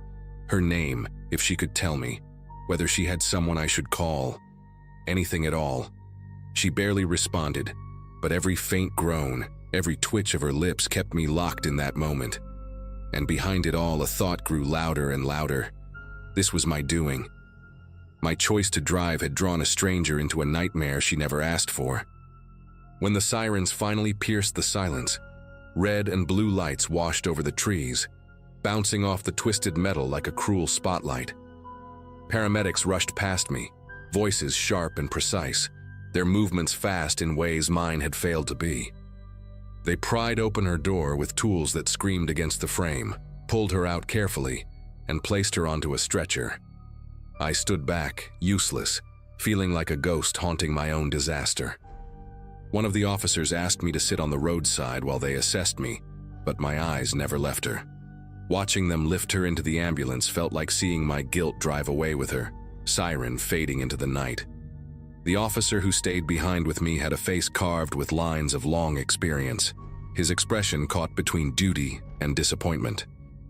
He didn't raise his voice, but every question landed heavy. How much I'd had to drink, why I thought I could drive, if I understood what could have just happened. My words stumbled out, raw and uneven. But there was no excuse good enough to cover the truth. The breathalyzer sealed it, numbers glowing back at me, undeniable. In that moment, the weight of what I'd done didn't just sink in. It anchored itself deep, knowing there would be no outrunning it. Court came later, of course, and with it the charges, the fines, the endless lectures I deserved. But the punishment that stuck wasn't from the judge. It was from the knowledge that I'd turned a stranger's normal night into a nightmare. She survived, I found out weeks later, though she needed surgery and months of recovery. I should have been grateful. and I was. But the relief was tangled up with shame. Every time I pictured her in that car, dazed and bleeding because of me, I wished I could rewind the night and make a different choice. But life doesn't hand out do-overs, only consequences. It's been years since then, and I still avoid that stretch of road. I still hear the screech in my head sometimes when I can't sleep. I don't drink the way I used to, and I never get behind the wheel if I've had even one. People say time heals everything, but it doesn't. Time just teaches you how to carry what you did, day by day, mile by mile. That night remains etched into me, not as a memory I can move past, but as a reminder that a single reckless choice can change more than just your own life. It can tear through someone else's, and you don't get to undo it.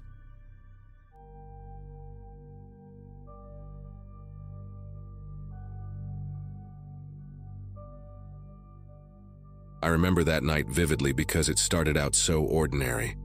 College life had been wearing me down with classes and assignments, so when a girl from my dorm invited me to a house party, I said yes without thinking twice. I didn't know many people there, but the music was loud, the lights were dim, and everyone seemed to be laughing like they had known each other for years. I hovered around the kitchen at first, sipping on a cheap drink in a plastic cup, trying to blend in. The place smelled like spilled beer and someone's overly sweet perfume, and every surface was sticky to the touch. I told myself I just needed to loosen up and maybe I'd feel like part of the group. Somewhere between songs, a group of 3 people I had just met, 2 guys and a girl, they started chatting with me. They were friendly in that casual, exaggerated way, throwing jokes too loudly and nudging my arm as if we'd been close friends forever. The girl, whose name was Brooke, had this glittery eyeliner that caught the light every time she blinked. One of the guys, Adam, kept drumming his fingers against the counter like he couldn't sit still, and the other, Matt, had a laugh that felt rehearsed, almost forced. They talked fast, asked me where I was from, and within minutes Brooke leaned in and said, "We're all heading to another spot, you should come." At first I hesitated. I barely knew them, and I hadn't even finished my drink. But then Adam grinned and said, "Everyone's going, you don't want to be the only one stuck here, right?" The way he said it made it sound like staying behind would mark me as an outsider. I didn't want to be that person. I told myself it was harmless, just another stop, another hangout. Brooke looped her arm through mine, her bracelets clinking together, and before I knew it, I was following them out the door. The cool night air hit me, and for a second it felt like a relief compared to the suffocating heat inside. Their car was parked a block away, a beat-up dark sedan with a dent on the passenger side and one of those pine tree air fresheners dangling from the mirror. Adam slid behind the wheel, Brooke hopped in the back with me, and Matt claimed the passenger seat. The doors shut with a heavy thud, and when Adam hit the lock button, the sound was sharp, final. At first we were laughing, joking about the music still echoing from the house, but within minutes the energy shifted. The laughter faded, replaced by an odd silence, and the streets outside grew darker as we drove farther from campus. I remember pressing my hand against the worn seat fabric, trying to convince myself that I hadn't just made a huge mistake. The first thing that unsettled me was the direction Adam chose. Instead of heading toward the bars or other student housing, he turned down a long stretch of road, lined with closed shops and flickering streetlights. Brooke tried to keep the mood light, asking me random questions about my classes, but her voice carried a forced cheerfulness like she was trying too hard. Matt had stopped joking altogether, staring out the window as if he was scouting something. The silence between their words grew heavier, and every turn felt like it carried us farther from anywhere familiar. I leaned toward the window, noticing the reflection of Brooke's glitter under the passing lights, and tried to steady my breathing. When I finally asked where we were going, Adam gave a short laugh and muttered, "You'll see." It wasn't reassuring. It sounded more like a warning. Matt added, "It's just a better spot, quieter. No one bothers us there." The way he emphasized no one didn't sit right with me. I tried to joke back, asking if they were about to take me to some secret rave in the woods, but no one laughed.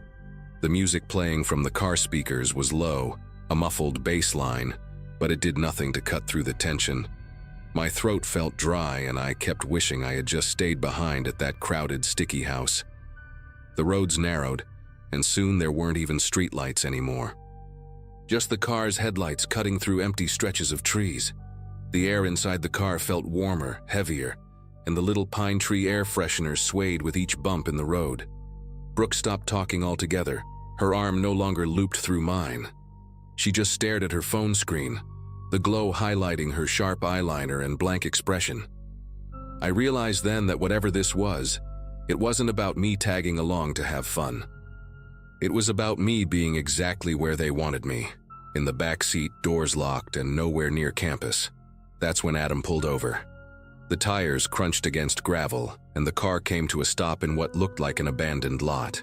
A single lamppost flickered nearby, casting a weak cone of light over cracked pavement and weeds sprouting through the ground.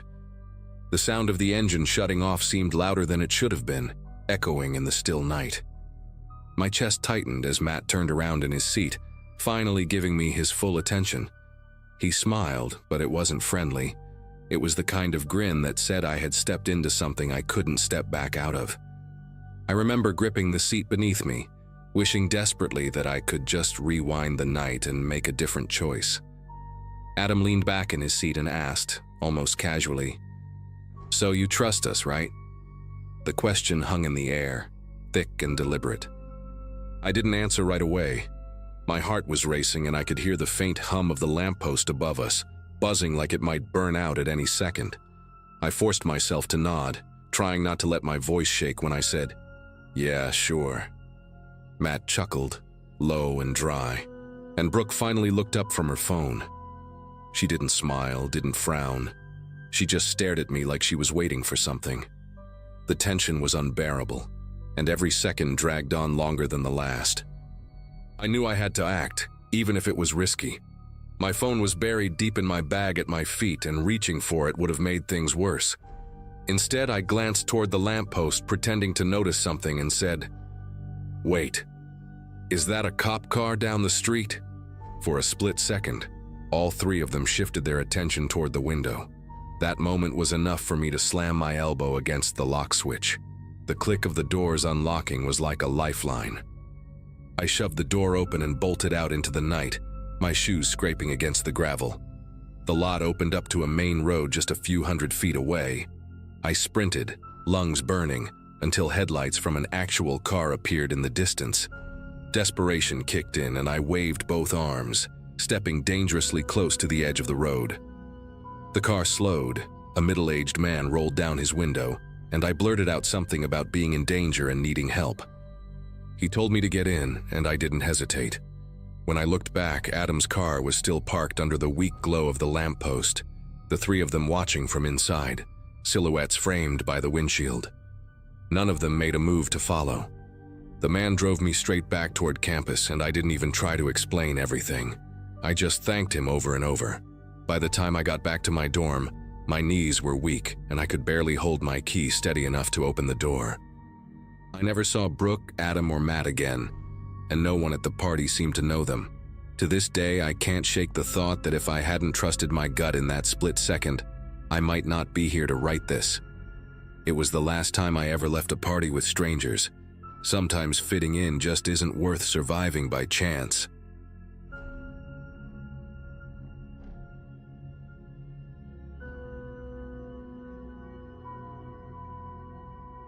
It happened on a chilly evening when I was leaving the office later than usual. At that time in my life, I was juggling 2 jobs and constantly running on little sleep, so staying late at work had become more common than I liked.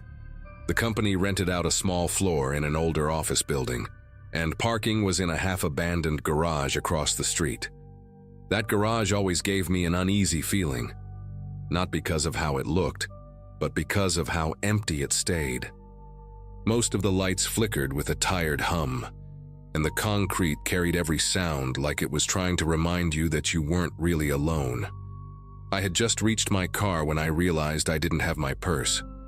I remembered setting it down on the hood while unlocking the door earlier, then getting distracted by a call. My phone was in my pocket, but everything else, wallet, keys, even the ID badge I needed to get back into the office, was sitting on that concrete slab 2 levels above. That realization came at the exact same moment I heard the sharp echo of footsteps slapping against the floor behind me. The sound wasn't casual, it was heavy, deliberate, almost like whoever it was wanted me to know they were there. I didn't turn around. My instinct was just to slip into my car as quickly as I could and shut the door. The problem was, I hadn't unlocked it yet. My hands fumbled with the key fob, and the beeping echo of the car unlocking only made the footsteps sound louder, closer.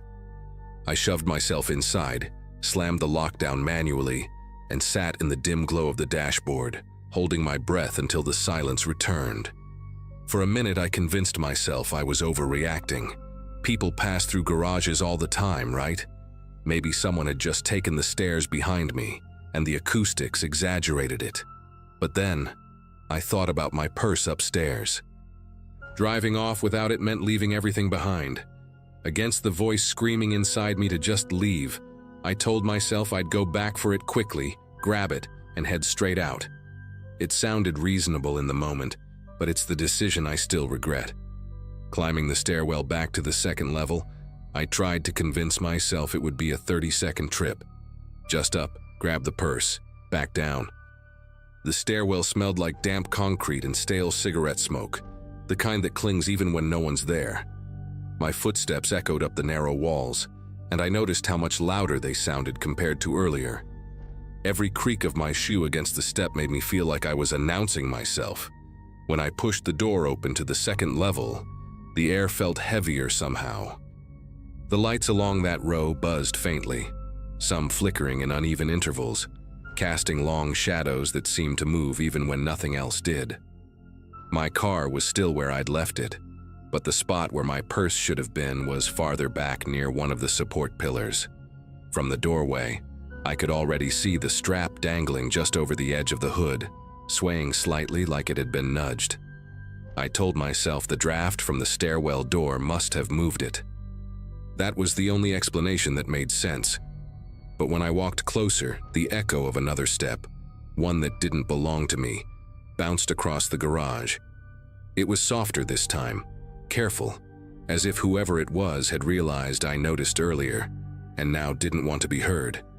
I gripped the strap of my purse quickly, trying not to look around, trying to act like nothing was wrong, but my heartbeat was thundering in my ears. As I lifted the purse, a shadow peeled away from the far corner of the garage, right where the fluorescent light struggled the most. It wasn't a trick of the light.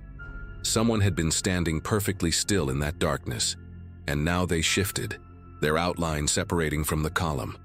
I couldn't see a face, only the outline of a hood and shoulders angled toward me. The worst part was the silence. They didn't say anything, didn't move closer, just watched as if waiting for me to decide what to do next. I didn't wait to see what they planned to do. My first instinct was to bolt back toward the stairwell, but as soon as I turned, the heavy metal door slammed shut with a clang that echoed through the garage. Whether it was the wind or not, I couldn't bring myself to test it. Instead, I darted toward the opposite side where the exit ramp curved downward, the sound of my shoes smacking the concrete overlapping with the faint shuffle of the figure behind me. Every light I passed seemed dimmer than the last, and by the time I reached the slope leading down, I could hear them matching my pace, staying just far enough not to close the gap. I didn't dare look back. My only goal was to get to my car on the lower level and make it inside before they caught up. When I reached the bottom, I sprinted across the open space, my keys already clenched in my fist, pressing the fob until the familiar chirp echoed. The figure's footsteps sped up behind me, no longer cautious but urgent, pounding against the floor like they were charging. I lunged into my car, slammed the door shut, and this time the locks clicked instantly. Through the rearview mirror, I caught a glimpse of the hooded shape just as it reached the back of my car. They slapped a hand against the trunk, hard enough to rattle the glass before stepping back into the shadows as I peeled out of the garage without looking back again. I never found out who it was or what they wanted, and I didn't stick around long enough to ask. The next morning I requested a different parking arrangement through my job, and I've avoided that garage ever since. To this day, I wonder if they had been waiting all along for someone careless enough to come back. If I just left my purse behind, maybe nothing would have happened. Or maybe the silence of that garage would have swallowed me whole before I ever made it back to my car.